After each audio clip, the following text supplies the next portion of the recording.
안녕하십니까? 잘 지내셨어요?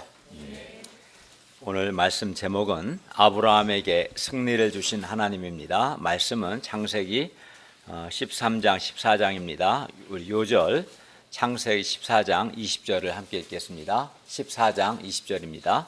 시작.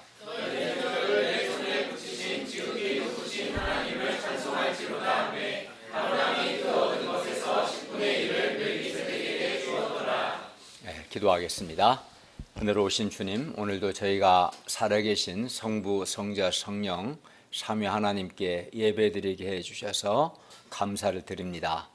우리의 드리는 예배가 성부, 성자, 성령 하나님을 기쁘시게 하는, 하나님이 받으시는 그런 예배가 되기를 원하고, 또 주께서 이 자리에 임재하셔서 하나님의 말씀으로 우리 각 사람에게 복을 주시고, 하나님의 말씀이 우리에게 빛이 되고 생명이 되고 은혜가 되고 힘이 되도록 도와주시옵소서.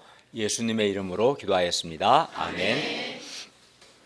우리가 인생을 살다 보면 크고 작은 많은 어려움들을 만나게 됩니다.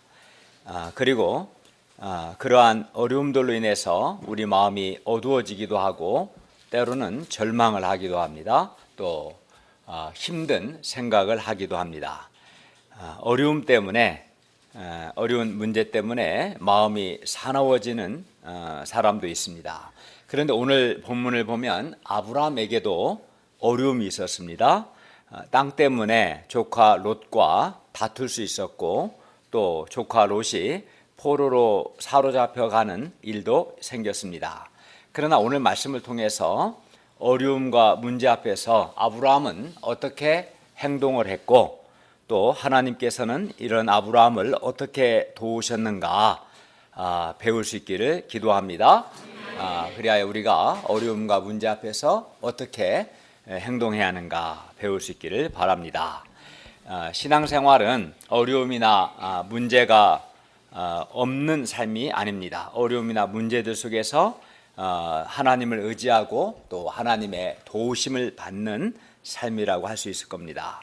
오늘 말씀을 통해서 여러 어려움과 문제들 속에서 우리를 도우시고 우리에게 승리를 주시는 하나님을 우리가 배울 수 있기를 기도합니다.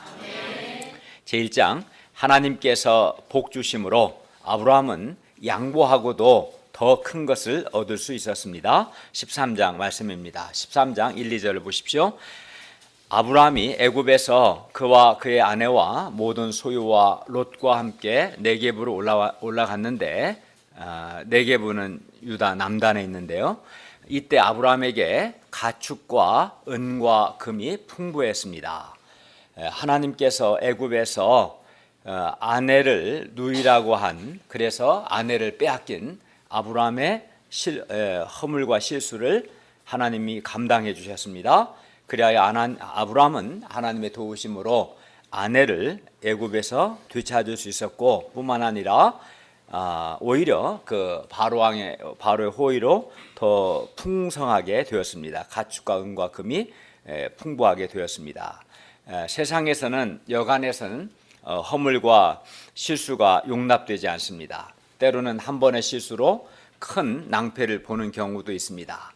그러나 하나님은 아브라함의 실수를 감당해 주셨을 뿐만 아니라 가축과 은과 금도 풍부하게 해 주셨습니다. 하나님께서 아브라함과 같이 우리의 허물과 실수도 감당해 주실 뿐만 아니라 도리어 합력해서 선을 이루어 주심을 믿고 감사를 드립니다. 13장 3절과 4절을 보십시오. 아브라함이 네겝에서부터 길을 떠나 베델에 이르며 베델과 아이 사이고 전에 장막 쳤던 곳에 이르니 그곳은 아브라함이 처음으로 제단을 쌓은 곳이었습니다. 아브라함이 거기서 여호와의 이름을 불렀습니다. 여호와 하나님을 기억하고 감사하고 하나님을 예배했습니다. 아브라함은 애굽에서 자신의 허물과 실수를 감당해 주신 하나님, 또 애굽에서 그를 보호해 주신 하나님 여호와의 이름을 감사함으로 불렀습니다. 그러니까 아브라함의 신앙생활의 특징을 보면 우리가 성경에 반복해서 보는 게 뭐예요? 아브라함이 여호와 이름을 부르더니 여호와 이름을 불렀더라. 이런 표현들이 반복해서 나오죠. 그러니까 아브라함은 때마다 그러니까 그를 도와주신 하나님 또는 그에게 말씀을 주신 그 하나님을 잊지 않고 기억하고 감사하고 예배드리는 그런 삶이 반복됩니다. 근데 많은 사람들이 하나님의 도우심을 받고도 그때뿐이고 하나님의 이름을 부르지 않습니다. 하나님을 예배하지 않고 하나님을 기억하지 않습니다. 그래서 신앙이 성장하지 않고 그냥 딱 단절돼 버리는 그런 경우가 아주 많습니다. 그러니까 때마다 하나님을 기억하는, 나를 도우신 하나님, 나에게 은혜 베푸신 하나님, 나의 허물을 감당해 주신 하나님, 나에게 말씀 주신 하나님, 하나님을 때마다 잊지 않고 기억하고 그 하나님께 감사하는, 그게 올바른 것이고, 그렇게 할 때 신앙이 계속해서 성장할 수 있습니다. 그러니까 아브라함 같이 믿음의 조상이고 신앙이 좋은 사람의 특징은 때마다 여호와 이름을 부르는 사람입니다. 여호와 이름을 부르는 사람입니다. 아브라함은 사납고 거친 사람들 속에서 자기 목숨을 안전하게 지키고 또 자기 아내를 지킬 그만한 힘이 없었습니다. 그래서 아브라함은 사납고 거친 사람들 속에서 살면서 자기의 소유와 자기 목숨 또 자기 아내를 빼앗기지는 않을까 두려웠습니다. 그런데 여호와 하나님께서 아브라함과 사례를 보호해 주셨고 그는 그 결과 아무것도 빼앗기지 않았을 뿐만 아니라 오히려 하나님의 도우심으로 그는 많은 것을 얻었습니다. 여호와 하나님께서 아브라함의 보호자가 되어주셨고 아브라함은 그의 삶 속에서 하나님의 보호를 체험했습니다. 그리고 이것은 하나님께서 아브라함에게 주신 복이었습니다. 하나님이 아브라함에게 창세기 12장 2절에서 우리 지난 시간에 배운 것처럼 내가 너에게 복을 주겠다, 너는 복이 될지라 말씀하셨고, 이 말씀처럼 하나님은 아브라함에게 복을 주셨습니다. 아브라함을 보호해 주셨고 그의 허물을 감당해 주셨습니다. 우리도 이 하나님의 복을 받을 때 사납고 경쟁이 치열한 거친 이 불신 세상 속에서도 하나님의 도우심과 하나님의 보호를 받아서 승리하는 삶을 살 수 있습니다. 우리가 이 험악한 세상에서 승리하려면 어떻게 합니까? 같이 험악해져야 합니까? 그렇지 않죠. 우리가 이 험악한 경쟁이 치열하고 살벌한 세상에서 살아남을 뿐만 아니라 승리하기 위해서는 우리에게 하나님의 복이 있어야 합니다. 하나님이 내게 복을 주셔야 합니다. 아브라함에게 복을 주신 것처럼 하나님께서 나에게 복을 주실 때 나는 험악하고 경쟁이 치열하고 살벌한 이 세상에서 살아남을 뿐만 아니라 도리어 승리할 수 있습니다. 그러면 내가 하나님의 복을 받는 삶을 살려면 어떻게 합니까? 우리가 지난 시간에 창세기 1, 2, 3절에서 하나님이 뭐라고 말씀하셨냐면 아브라함에게는 너는 너의 고향과 친척과 아버지의 집을 떠나 내가 내게 보여줄 땅으로 가라. 그러면 내가 너에게 큰 민족을 이루고 내가 내게 복을 줄 것이고 너는 복이 될지다. 복의 통로가 될 것이다 라고 말씀하셨습니다. 내가 하나님의 복을 받고 복의 통로가 되는 삶을 살기를 원한다면 하나님의 인도하심에 순종해야 합니다. 하나님 인도하시면 떠나라 가라고 하셨는데 하나님의 인도하심에 순종하는 삶을 사는 자에게 하나님께서 그에게 복을 주시고 그를 복의 통로가 되게 하십니다. 아멘. 5절부터 7절을 보십시오. 아브라함의 일행 롯도 양과 소와 장막이 있으므로 그 땅이 그들이 동거하기에 넉넉하지 못했습니다. 소유가 많아지니까 이제 문제가 생긴 겁니다. 소유가 많아져서 동거할 수 없었기 때문이죠. 그 땅이 그들이 동거하기에 넉넉하지 못했습니다. 그러므로 아브라함 7절을 보시면 아브라함의 가축의 목자와 롯의 가축의 목자가 서로 다투었습니다. 한정된 땅을 서로 이렇게 찾으려고 하니까 목자들이 다투었습니다. 그때 가나안 사람과 브리스 사람들도 그 땅에 거주했습니다. 그래서 그 가나안 사람들이 아브라함의 목자들과 롯의 목자들이 서로 다투는 모습을 보았고 불신자들이 보기에 좋지 않았습니다. 그래서 아브라함이 롯에게 말합니다. 8절과 9절을 보십시오. 우리는 한 친족이라 나나 너나 내 목자나 너의 목자나 서로 다투게 하지 말자. 너의 앞에 온 땅이 있지 아니하냐. 나를 떠나가라. 네가 좌하면 나는 우하고 네가 우하면 나는 좌하겠다. 아브라함은 롯에게 먼저 땅을 선택할 권리를 주었습니다. 막상 쉽지 않습니다. 이렇게 하는 게. 형제들 간에도 막 우리나라 보세요. 거의 대부분의 사람들이 재산 때문에 싸웁니다. 형제들끼리 싸우고 부모 자식도 싸웁니다. 먼저 선택할 권리를 절대 주지 않습니다. 그러나 아브라함은 롯에게 먼저 땅을 선택할 권리를 주었습니다. 아브라함은 땅 때문에 혈육과 싸우지 않았습니다. 도리어 양보했습니다. 그리고 아브라함이 양보함으로써 당장에는 아브라함이 손해를 본 것 같았습니다. 그러나 아브라함이 양보함으로써 양보했기 때문에 아브라함의 목자와 롯의 목자 사이에 더 이상 다툼이 없었습니다. 또 목자 사이에서뿐만 아니라 아브라함과 롯 사이에도 다툼이 없었습니다. 만약 아브라함이 양보하지 않았다면 아브라함의 목자와 롯의 목자 사이에 다툼이 끊이지 않을 것이고 아브라함과 롯 사이에도 다툴 수 있었죠. 그러나 아브라함이 양보했기 때문에 다툼이 끝났습니다. 또 아브라함은 주위에 사는 가나안 사람과 브리스 사람에게 좋은 영향을 끼쳤습니다. 또 이렇게 양보하니까 마음에 평화가 임했습니다. 양보하지 않고 다투면 마음이 막 사나워지고 거칠어지고 그렇죠. 10절에서 13절을 보십시오. 이에 롯이 눈을 들어 요단 지역을 바라본즉 소알까지 온 땅에 물이 넉넉하니, 목축을 할 때 물이 굉장히 중요한데 물이 넉넉했습니다. 그래서 여호와께서 소돔과 고모라를 멸하시기 전이었기 때문에 여호와의 동산 같고 애굽 땅과 같았습니다. 여호와의 동산과 애굽 땅과 같았다는 것은 그 땅이 아주 비옥하고 풍요롭고 물도 많고 아주 좋았다는 말이에요. 아주 좋았다는 말을 여호와의 동산 같고 애굽 땅과 같았다고 한 거죠. 그러므로 롯이 요단 온 지역을 택하고, 좋으니까 풍요롭고 물도 좋고 많고, 그래서 요단 온 지역을 택하고 동으로 옮기니 그들이 서로 떠났습니다. 반면 아브라함은 이제 가나안 땅에 거주했습니다. 롯은 그 지역의 도시들에 머무르면서 그 장막을 옮겨 소돔까지 이르렀습니다. 점점점 동쪽으로 하다 보니까 소돔까지 이르렀죠. 그런데 13절을 보시면 당시 소돔 사람은 여호와 앞에 악하여, 소돔이 멸망하기 전이었는데 당시 소돔 사람은 하나님이 보시기에 악하고 큰 죄인이었습니다.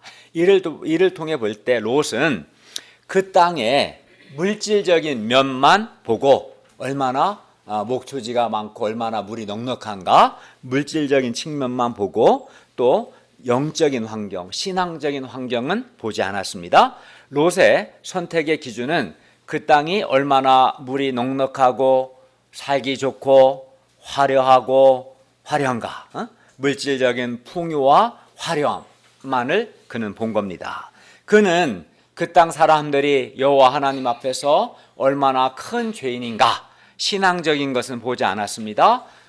내가 신앙생활하기 얼마나 좋은 환경인가, 그렇지 않은가, 그거는 별로 보지 않고 얼마나 물질적으로 풍요롭고 화려한가만 본 거죠. 뭐 우리식으로 말한다면 예를 들어 직장을 구할 때 신앙적인 것은 보지 않고 예배를 드리거나 모임을 이루거나 하는 그런 측면을 생각하지 않고 연봉만 많이 주면 되는 거예요. 돈만 많이 벌면 어떤 직장이든 어떤 직업이든 갖는 거죠. 그것이 나에게 신앙적으로 어떤 얼마나 좋은 환경인가, 그런 걸 생각하지 않은 거죠. 롯이 그랬다는 거죠. 롯은 풍요롭지만 죄악된 소돔 고모라 땅으로 들어가게 되었고, 아브라함은 비록 소돔 고모라에 비하면 척박하지만 하나님의 약속이 있는 가나안 땅에 머무르게 되었습니다. 서로 대조적인 거죠. 롯은 물질적이고 화려한 세상적이고 세속적인 것을 선택한 거고, 아브라함은 비록 당장은 좀 어렵지만 하나님의 약속의 말씀을 붙드는 것을 선택한 겁니다. 이로 인해서 두 사람의 인생은 크게 달라졌습니다. 하나님의 약속의 말씀을 붙들고 약속의 땅에 거한 아브라함은 우리가 창세기를 통해 배우게 되겠지만 하나님의 복을 받고 믿음의 조상이 되었습니다. 그러나 물질적이고 세속적인 롯은 소돔성에 거하면서 한 번은 포로로 잡혀가, 오늘 14장에 나옵니다. 포로로 잡혀가 모든 것을 다 빼앗겼다가 아브라함의 도움으로 구출됩니다. 또 한 번은 소돔성이 멸망할 때 그도 멸망할 처지에 있었는데 아브라함의 중보기도로 겨우 구원을 받았습니다. 그러나 그의 아내는 소금 기둥이 되고 롯은 딸들과의 부끄러운 근친 상간으로 인해 죄의 열매를 남기게 되었습니다. 그 선택이 완전히 그 인생이 대조가 된 겁니다. 그런데 오늘날에도 롯과 같은 사람들이 많습니다. 롯과 같은 사람들은 하나님께 대한 신앙이나 영적인 환경보다 물질적인 풍요나 화려함을 기준으로 직장이나 인간관계나 결혼 등을 선택합니다. 돈만 많이 주면 주일 예배를 빠지면서까지도 아르바이트를 하고 직장을 다닙니다. 그러나 우리는 당장의 현실적이고 물질적인 유익보다도 하나님께 대한 신앙과 영적인 환경과 무엇보다 우리의 인생 전체를 볼 수 있어야 합니다. 내 인생 전체가 살아계신 하나님의 복을 받는 삶이 되고 하나님의 복의 통로가 되는 삶을 살 것인가, 하나님의 복이 떠난 삶을 살 것인가, 인생 전체를 봐야 합니다.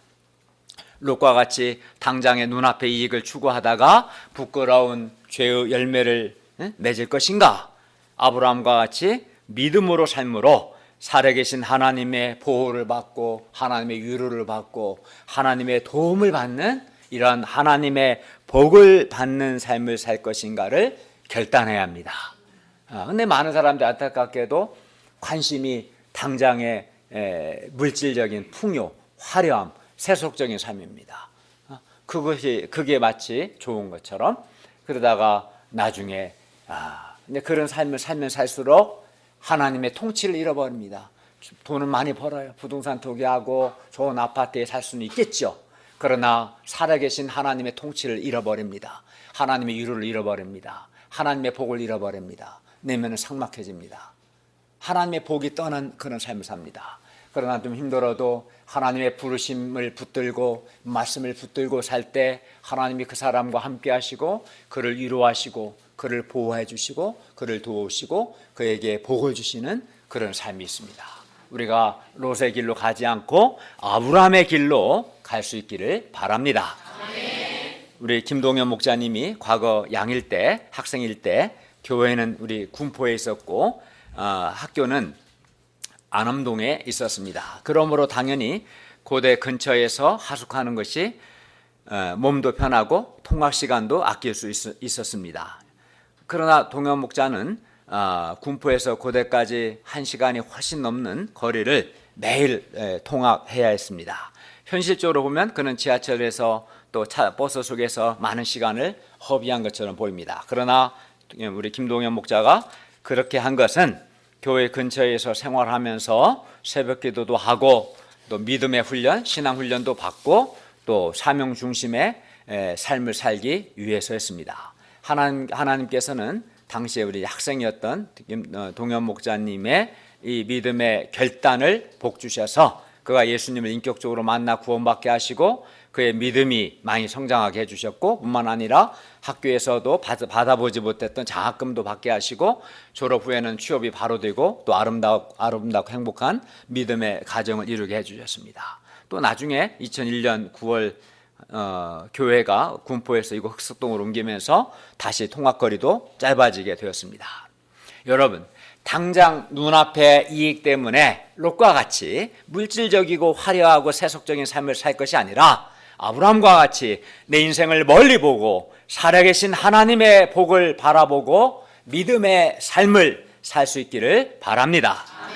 우리가 물질적이고 세속적인 것을 따라간 롯의 길로 가지 않고 아브라함과 같이 하나님의 복을 바라보고 약속의 땅에 거하며 하나님을 섬기고 믿음의 삶을 살 수 있기를 기도합니다. 그리할 때 내 인생을 돌아볼 때 내 인생은 하나님의 복받은 인생이었습니다. 하나님 때문에 행복했습니다. 하나님의 보호를 받았고 하나님의 도움을 있었고 하나님의 위로받는 삶이었습니다. 이렇게 고백할 수 있기를 바랍니다. 조카 롯이 떠난 후에 아브라함은 울적했을 겁니다. 그동안 아들처럼 생각하고 사랑했던 롯의 빈자리는 의외로 컸습니다. 한편 눈앞의 이익을 위해서 훌쩍 떠나버린 롯이 섭섭하기도 했을 겁니다. 또는 좋은 땅을 놓쳐버린 것 같은 손해 의식과 괜히 양보했나 하는 후회감이 생겼는지도 모르겠습니다. 그러나 롯이 아브라함을 떠난 후에 하나님께서 이런 아브라함을 찾아오셔서 아브라함에게 땅과 자손에 대한 약속의 말씀을 주셨습니다. 14절에서 17절을 함께 읽겠습니다. 너는부터 시작. 너는 눈을 들어 너 있는 곳에서 북쪽과 남쪽 그리고 동쪽과 서쪽을 바라보라. 보이는 땅을 내가 너와 내 자손에게 주리니 영원히 이루리라. 내가 내 자손이 땅의 티끌 같게 하리니 사람이 땅의 티끌을 등이 셀 수 있을진데 내 자손도 세리라. 너는 일어나 그 땅을 정과 행으로 두루 다녀보라. 내가 그것을 내게 주리라. 하나님은 아브라함에게 땅과 자손에 대한 약속을 주셨습니다. 하늘의 뭇별과 같은 땅의 티끌과 같은 많은 자손과 또 보이는 모든 넓은 땅을 너에게 주겠다 약속하셨습니다. 그리고 하나님께서 아브라함에게 하신 약속의 말씀은 아브라함을 위로하시는 하나님의 위로의 말씀이며 아브라함에게 복을 주시는 복의 말씀이었습니다. 그러니까 우리가 믿음으로 살 때 당장은 손에 쥐는 것이 없을지라도 하나님이 함께 하셔서 하나님이 우리를 위로하시고 우리에게 약속을 주십니다. 하나님은 아브라함과 같이 믿음으로 사는 사람을 위로하시며 복을 주십니다. 그리고 하나님께서 아브라함에게 주신 이 약속의 말씀은 역사 속에서 실제로 그대로 다 이루어졌습니다. 그리하여 아브라함은 롯에게 양보함으로써 내적으로 마음의 평화를 얻었고 결과적으로 외적으로도 더 큰 것을 얻었습니다. 곧 많은 자손과 넓은 땅을 얻었습니다.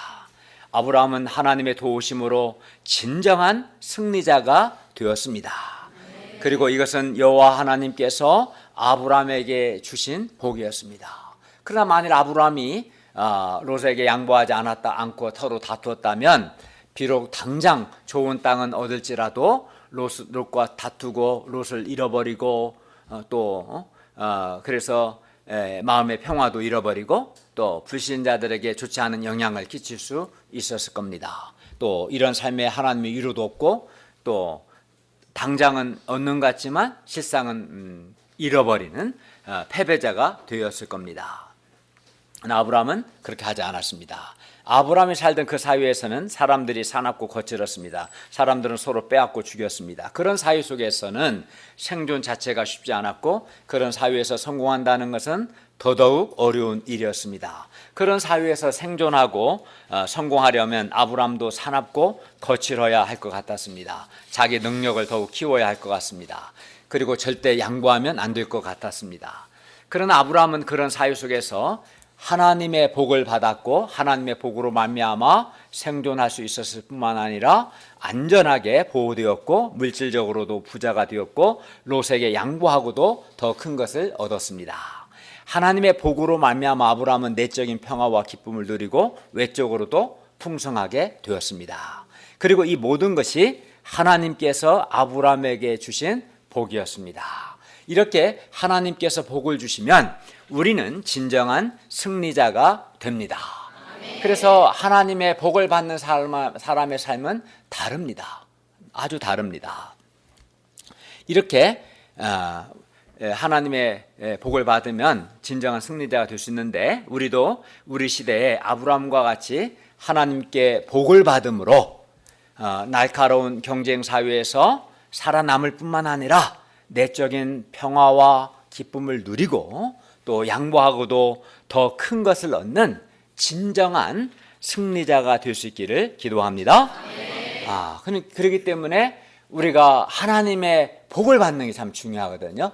우리 이한들의 목자도 보면 어제 우리 김대한 목사님도 발표하고 서유경 목사님도 어제 소감 발표했는데 우리 동역자들 보면 하나님의 복 받은 사람은 다르죠. 삶이 다릅니다. 하나님의 도움을 받습니다. 형통하게 되죠. 어려운 가운데서도. 그렇죠. 하나님의 복을 받는 그 복 안에 하나님의 보호가 있고요, 하나님의 도움이 있고, 하나님의 위로가 있고, 하나님의 약속이 있는 그런 삶인 거죠. 우리가 하나님의 복을 받아야 정말 양보할 수도 있고 진정한 승리자가 될 수 있고 마음의 평화와 기쁨도 잃지 않을 수 있는데, 하나님의 복을 받으려면 어떻게 합니까? 아까 말씀드린 것처럼 하나님의 인도하심에 순종해야 합니다. 하나님, 아브라함이 너는 너의 고향 친척 아버지 집을 떠나 내가 너에게 보여줄 땅으로 가라는 하나님의 명령, 하나님의 인도하심에 순종했을 때 하나님께서 아브라함에게 복을 주셨고, 그 약속대로 아브라함으로 큰 민족, 큰 나라를 이루시고 아브라함을 복의 통로로 쓰셨습니다. 여러분이 진정으로 하나님의 복받는 삶을 살기를 원한다면 하나님의 말씀에, 특히 하나님의 인도하심에 순종해야 합니다. 순종하는 자에게 하나님께서 복을 주십니다.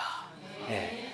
제2장 천지의 주제시요 지극히 높으신 하나님 14장 말씀입니다. 14장에는 당시의 복잡한 국제 정세가 나옵니다. 왕들은 서로 동맹을 맺고 서로를 공격했습니다. 남의 땅을 침략했습니다. 당시 가나안에는 소돔과 같은 여러 도시 국가들이 있었습니다. 도시 국가들은 서로 자국의 이익을 위해서 동맹도 하고 배반도 했습니다. 당시 엘라만 그둘라오멜이 패권을 잡고 맹주 노릇을 하고 있었고, 다른 나라들은 그에게 조공을 바쳤습니다. 4절 보면 당시에도 강대국이 약소국을 지배하고 착수했습니다. 그러다가 소돔 왕을 중심으로 한 5 왕이 12년 동안 그둘라오멜을 섬기다가 배반했습니다. 그러자 11, 12절을 보면 그둘라오멜 동맹국들이 소돔 동맹국들을 쳐서 재물과 양식을 빼앗아갔습니다. 이때 소돔에 거하던 롯도 사로잡히고 재물도 약탈당했습니다. 롯은 하루아침에 집을 잃고 재산도 잃고 비참한 전쟁 포로가 되었습니다. 이는 물질적이고 세속적인 삶을 산 롯을 향한 하나님의 경고였습니다. 도망한 자가 와서 아브라함에게 이 사실을 알려주었습니다. 이때 아브라함은 어떻게 했습니까? 14절부터 16절을 보십시오. 아브라함이 그의 조카가 사로잡혔음을 듣고 집에서 길리고 훈련된 자 318명을 거느리고 단까지 쫓아가서 그와 그의 가신들이 나뉘어 밤에 그들을 쳐부수고 다메섹 왼편 호박까지 쫓아가 모든 빼앗겼던 재물과 자기의 조카 롯과 그의 재물과 또 부녀와 친척을 다 찾아왔더라. 여기에 나오는 아브라함의 모습은 죽음이 두려워 아내를 누이라고 속이던 때와는 전혀 다릅니다. 아브라함의 모습은 용사의 모습입니다. 그러면 무엇이 아브라함을 이처럼 용기 있는 사람이 되게 했을까요? 어떻게 75세의 노인이 이렇게 위대한 용사가 될 수 있었을까요? 그것은 조카 롯에 대한 사랑 때문이었습니다. 오로지 롯을 내가 구해야겠다는 그 생각이 아브라함으로 하여금 계산하지 않고 전쟁에 뛰어들게 했던 겁니다.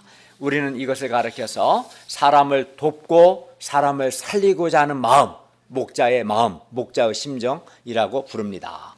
사실 가신들을 이끌고 동맹군을 친다는 것은 섭을 지고 불에 뛰어드는 것과 같은 매우 위험한 일이었습니다. 그러나 아브라함은 계산하지 않았습니다. 만약 아브라함이 계산했다면 롯을 구하기 위해 너무나 위험하기 때문에 위험을 무릅쓰지 못했을 겁니다. 계산이 안 나오죠. 아브라함은 계산하지 않고 롯을 구하고자 했고, 하나님은 이런 그의 목자의 마음을 복주셔서 아브라함에게 큰 승리를 주셨습니다. 사람을 살리고자 하는 목자의 마음, 사람을 돕고자 하는 마음이 하나님의 도우심을 받아 기적을 만들고 승리를 가져옵니다. 우리가 오늘날 죄와 사탄에 포로된 사람들을 구하고자 하는, 사람을 구하고자 하는, 사람을 돕고자 하는, 사람을 살리고자 하는 그러한 마음을 가질 수 있기를 바랍니다. 그러한 마음이 있을 때 스피릿이 있어요. 그래서 아니란 생각, 연약한 생각을 극복할 수 있어요. 피곤해서 못해, 맨날 변명하고 핑계한 그런 걸 극복할 수 있어요. 어떻게든 사람을 도와야겠다, 사람을 살려야겠다, 이런 마음이 있을 때 하나님을 의지하게 되고 깨어있게 되고 기도하게 되고 청년의 스피릿과 용기를 가질 수 있습니다.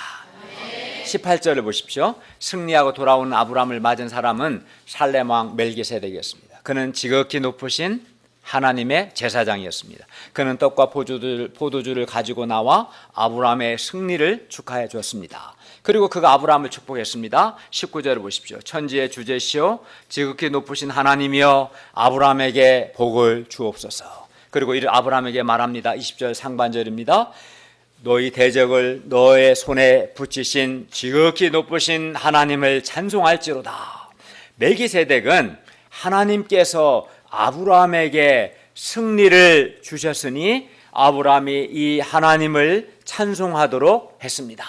그러니까 아브라함이 승리할 수 있었던 것은 하나님께서, 살아계신 하나님께서 아브라함에게 승리를 주셨기 때문이라는 것을 가르쳐 준 거죠. 그리고 이 승리를 주신 하나님을 찬송하도록 말한 겁니다. 이를 통해 볼 때 아브라함이 승리할 수 있었던 것은 하나님께서 아브라함을 도와주시고 아브라함에게 승리를 주셨기 때문입니다. 따라서 우리도 비록 우리 개인의 능력이 좀 부족하더라도 하나님께서 우리를 도와주시고 하나님께서 승리를 주시면 우리도 능히 승리할 수 있습니다. 사실 우리 자신보다 하나님께 달린 겁니다. 이 아브라함은 그에게 멜기세덱에게 그 얻은 것에서 즉 소득에서 11조를 드렸습니다.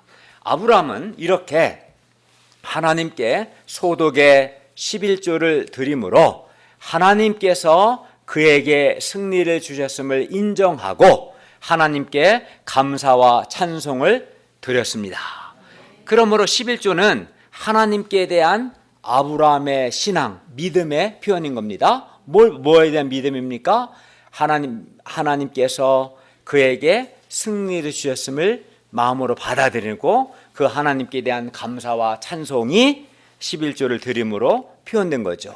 마찬가지로 오늘날 우리가 하나님께 11조를 드리는 것도 하나님께서 우리에게 생명과 건강과 재능과 복을 주셨음을 믿는 믿음의 표현인 겁니다. 이걸 믿는 사람은 당연히 하나님께 11조를 드리겠죠. 내가 하나님께 11조를 드리는 것은 하나님께서 나에게 승리와 복을 주셨음을 잊지 않고 하나님께 감사하고 하나님을 기억하는 것입니다. 그런 점에서 하나님께 11조를 드리는 것은 단지 소득의 10분의 1을 드리는 것이 아니라 하나님께 대한 매우 중요한 믿음, 신앙의 행위인 것입니다. 그런데 19절을 보면 멜기세덱은 아브라함에게 승리를 주신 하나님은 천지의 주제시요 지극히 높으신 하나님이라고 했습니다. 여기서 주제라는 말은 창조하다라는 뜻입니다. 이는 여호와 하나님만이 천지의 창조주요 주관자가 되시며 여호와만이 참 신이시며 가장 높으신 분이심을 말해줍니다. 왜냐하면 여호와께서 천지를 창조하셨기 때문에 여호와만이 참 하나님 신이시고 가장 높으신 분이십니다. 아브라함은 지금까지 여호와 하나님께 대해 여호와 하나님께 대해 자신을 도와주시고 인도해 주시는 신 정도로만 생각했을 겁니다. 여러 신들 중에 한 분으로 생각했을 겁니다. 그러나 전쟁의 승리와 멜기세덱의 권면을 통해서 아브라함은 여호와 하나님은 천지의 창조주요 주관자이시며 가장 높으신 분이심을 알게 됐습니다. 당시 가나안 땅에는 수많은 신들이 있었습니다. 아브라함보다 훨씬 강한 왕들도 있었고 그들이 섬기는 신들이 있었습니다. 그들은 각자 자기의 신이 최고라고 믿었으며 그 신을 의지해 싸웠습니다. 그러나 아브라함을 부르신 여호와, 아브라함이 순종했던 여호와, 오늘 우리가 믿고 있는 여호와 하나님만이 천지의 창조주요 가장 높으신 신입니다. 이 하나님은 아브라함이 왕들을 이기는 승리자가 되게 해 주셨습니다. 아브라함을 부르신 하나님, 곧 우리가 믿고 아브라함을 부르신 아브라함의 하나님, 성경에 기록된 하나님, 우리가 믿고 순종하는 하나님은 창조주요 하늘과 땅을 다스리시는 분이십니다. 또 세상 역사를 주관하시는 분이십니다. 이 세상의 어떤 신보다도 어떤 사람보다도 가장 높으신 분이십니다. 그러기 때문에 우리가 믿는 아브라함의 하나님, 성경에 기록된 하나님은 천지의 창조주요 가장 높으신 분이시기 때문에 우리가 이 하나님을 믿고 하나님께 순종할 때 우리가 지금은 비록 세상에서 작은 자일지라도 마침내는 세상의 모든 것들을 이기고 승리할 것입니다. 왜냐하면 하나님이 우리에게 승리를 주시기 때문에 우리의 하나님이 천지의 주제이시며 지극히 높으신 하나님이시기 때문에 우리는 세상의 사람들과 세상의 사상들을 이기고 승리할 수 있습니다. 그런데 우리의 싸움은 혈과 육에 속한 싸움이 아니라 영적인 싸움입니다. 우리의 싸움은 어둠의 세상 주관자들과 하늘에 있는 악한 영들과의 싸움입니다. 우리 성경 선생들, 목자들은 특히 이들과의 싸움에서 양들의 영혼을 구원해내는 사람입니다. 아브라함 당시 대부분의 사람들은 전리품을 얻기 위해서 또는 더 많은 땅을 빼앗기 위해서 싸웠습니다. 그돌라오멜 동맹국과 소돔 동맹국의 싸움도 바로 그런 싸움이었습니다. 그러나 75세에 늙은 아브라함은 한 사람 롯의 구원을 위해서 용기 백배하여 싸웠고 롯을 구원해냈습니다. 한 사람의 구원을 위해서 싸울 때 아무리 연약한 사람이라도 용기 백배하여 싸울 수 있습니다. 그리고 하나님은 이렇게 한 사람의 구원을 위해 싸우는 사람을 심히 기뻐하시고 그에게 승리를 주십니다. 우리가 싸워야 싸움은 이런 싸움입니다. 자기 이익을 위한, 빼앗기 위한 그런 싸움이 아니라 죄와 사탄의 노예된 한 영혼을 살려내기 위하여 그를 돕기 위한 그런 싸움을 싸워야 하고 하나님은 그런 싸움을 기뻐하시고 그런 싸움을 싸우는 사람에게 승리를 주십니다. 우리 목자님들은 악한 영들에게 사로잡힌 한 영혼의 구원을 위해 지금 싸우고 있습니다. 하나님은 우리 목자님들을 심히 기뻐하십니다. 그런데 우리는 때때로 이 싸움이 힘겹게 느껴질 때가 있습니다. 하나님께 대한 소원을 잃어버리고 힘들어지는 사람들을 보며 사탄의 세력은 너무나 강해 보이고 반면 우리 자신은 미약해 보이고 승리에 대한 확신도 희미해질 때가 더러 있습니다. 그러나 우리는 반드시 승리할 수 있습니다. 우리가 강해서 그럴까요? 그렇지 않습니다. 왜 승리할 수 있습니까? 왜냐하면 우리가 믿는 여호와 하나님은 천지의 주제, 창조주이시고 지극히 높으신 하나님이시기 때문입니다. 천지의 창조주요 주관자요 가장 높으신 여호와 하나님께서 우리를 도와주시기 때문에 우리가 승리할 수 있는 것입니다. 우리가 믿는 여호와 하나님은 천지의 주제이시며 악의 영들보다 더 강하고 가장 높으신 하나님이시기 때문에 우리가 이 하나님을 믿고 의지할 때 우리가 승리할 수 있습니다. 승리하지 않는 것은 이 하나님을 믿지 않고 이 하나님을 의지하지 않기 때문입니다. 그러므로 우리가 천지의 주제시요 지극히 높으신 우리 하나님을 바라보고 하나님에 대한 믿음을 가져야겠습니다. 너희 대적을 너의 손에 붙이신 지극히 높으신 하나님을 찬송할지라. 우리의 대적을 우리 손에 붙이시는 지극히 높으신 하나님을 찬송합시다.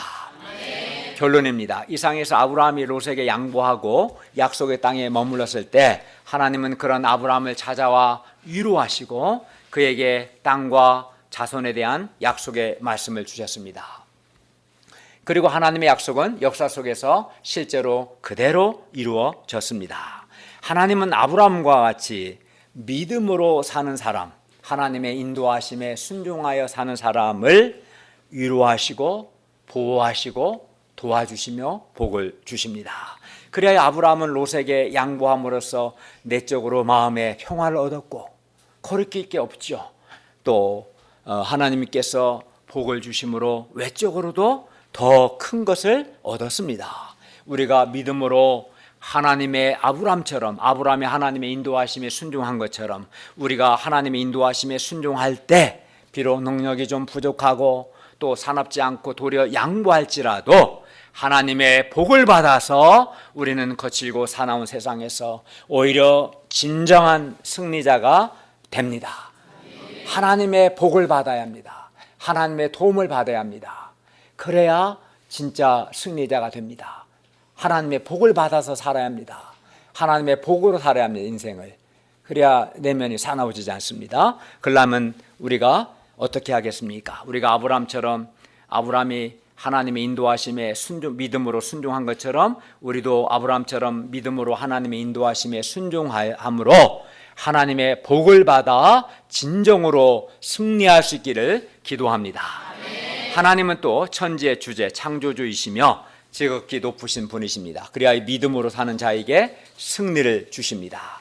그러므로 우리가 천지의 창조주이시며 지극히 높으신 하나님을 믿고 이 하나님을 의지함으로 하나님이 주시는 승리의 인생을 살 수 있기를 기도합니다. 하나님이 계시는데 하나님을 믿지도 않고 의지하지도 않으면 얼마나 무력하고 무기력하게 삽니까? 깨어서 간절히 기도하며 하나님을 믿고 하나님을 의지함으로 이렇게 하나님을 믿고 의지하는 자에게 승리를 주시는 하나님을 체험할 수 있기를 바랍니다. 우리가 연약한 자신을 바라보고 어두운 생각을 할 것이 아니라 천지의 창조주요 가장 높으신 우리 하나님을 바라보고 이 하나님을 믿고 하나님을 의지함으로 승리할 수 있기를 기도합니다. 기도하겠습니다. 은혜로우신 주님, 오늘 말씀을 통해서 진정한 승리가 무언가를 배웠고 하나님의 위로가 있는 삶, 또 하나님의 복을 받아 사는 삶이 참으로 영육간의 진정으로 승리하는 삶임을 배웠습니다. 우리가 이렇게 승리하기 위해서 아브라함처럼 믿음으로 하나님의 인도하심에 순종하는 삶을 살고, 믿음으로 하나님의 인도하심에 순종하는 자를 위로하시고 보호하시고 도우시고 승리를 주시는 하나님을 체험하게 해 주십시오. 또 아브라함처럼 한 사람을 살려내기 위한 그런 싸움을 싸우고, 또 그런 싸움을 싸우는 자에게 승리를 주시는 하나님, 또 창조주요 지극히 높으신 하나님이셔서 하나님을 의지하는 자에게 승리를 주신 이 하나님을 우리의 실제 삶 속에서 아브라함처럼 우리가 체험할 수 있도록 도와주십시오. 예수님의 이름으로 기도하였습니다. 아멘.